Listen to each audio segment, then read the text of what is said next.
કતારગામ ખાતે આવેલી લક્ષ્મી રેસિડેન્સીમાં રામ મંદિરના પ્રાણ પ્રતિષ્ઠા મહોત્સવને લઈને અનેક ધાર્મિક સામાજિક કાર્યક્રમોનું આયોજન કરવામાં આવ્યું હતું। રામ મંદિરની પ્રાણ પ્રતિષ્ઠાને લઈને સમગ્ર દેશમાં આનંદ અને ઉત્સાહનો માહોલ છે, ત્યારે સુરત શહેરના કતારગામ વિસ્તારમાં આવેલી લક્ષ્મી રેસિડેન્સીમાં હવનનું આયોજન કરવામાં આવ્યું હતું તથા મહાઆરતી સહિતનું આયોજન કરવામાં આવ્યું હતું। સાથે ભગવાન રામની શોભાયાત્રા પણ યોજવામાં આવી હતી, જેમાં સોસાયટીના અનેક લોકો આ શોભાયાત્રામાં મોટી સંખ્યામાં જોડાયા હતા। સાથોસાથ સામાજિક મેસેજ સાથે સોસાયટીની અંદર જ બ્લડ ડોનેશન કેમ્પ અને ફ્રી બોડી ચેકઅપનું આયોજન કરવામાં આવ્યું હતું।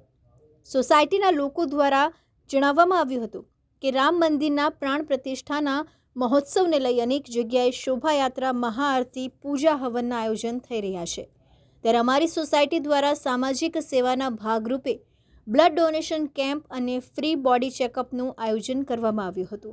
હું રાજુ વસોયા, હું લક્ષ્મી રેસિડેન્સીનો પ્રેસિડેન્ટ છું અને અમે આ બધાય 5 બિલ્ડિંગ મળીને 1500 મેમ્બરે આજે જે રામ અયોધ્યામાં જે આપણે સ્થાપના કરી એના માટે અમે સોસાયટીએ મળીને આયોજન રાખેલું છે, જેમાં મેં 41 હવનનું આયોજન કરેલું છે, બીજું બ્લડ કેમ્પનું આયોજન કર્યું છે અને ફ્રી ચેકઅપ બોડી જે અહીંયા અમારે વૃદ્ધો કે યુવાનો રહે છે ને પોતાની બોડી ફ્રી ચેકઅપ થાય એના માટે અમે ખૂબ મળીને આયોજન કર્યું છે। અને બીજું સાંજે પણ અમારે જમણવારનો પણ પ્રોગ્રામ છે, જેથી કરીને અમારા બિલ્ડિંગના બધાનો સ્નેહ અને પ્રેમ ભાવ વધે એના માટે આ રામ ભગવાનનું આજે આયોજન છે તેના માટે રાખેલું છે। ધન્યવાદ।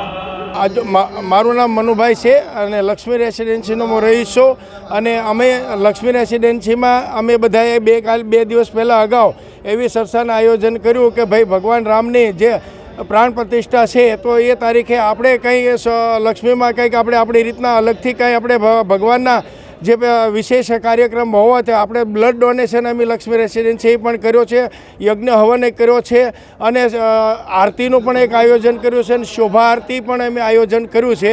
એટલે અમારા રહીશો 1200 થી 1400 રહીશો છે અને સાથે ભોજને પણ રાખેલું છે, મહાપ્રસાદે રાખ્યો છે। એટલે વિશેષ તો અમારે બધાનું પરિવારનું એવું કહેવાનું હતું કે ભગવાનની જ્યારે પ્રાણ પ્રતિષ્ઠા હોય ત્યારે આપણે કંઈ અલગ કંઈ વિચારવું જોઈએ, તો અમે બધાએ એવું વિચાર્યું કે બ્લડ ડોનેશન રાખીએ અને મેડિકલ કેમ્પ પણ રાખીએ અને ભગવાનના મંત્રો સાથેનો પણ એક અમે હવનનું આયોજન રાખેલું છે।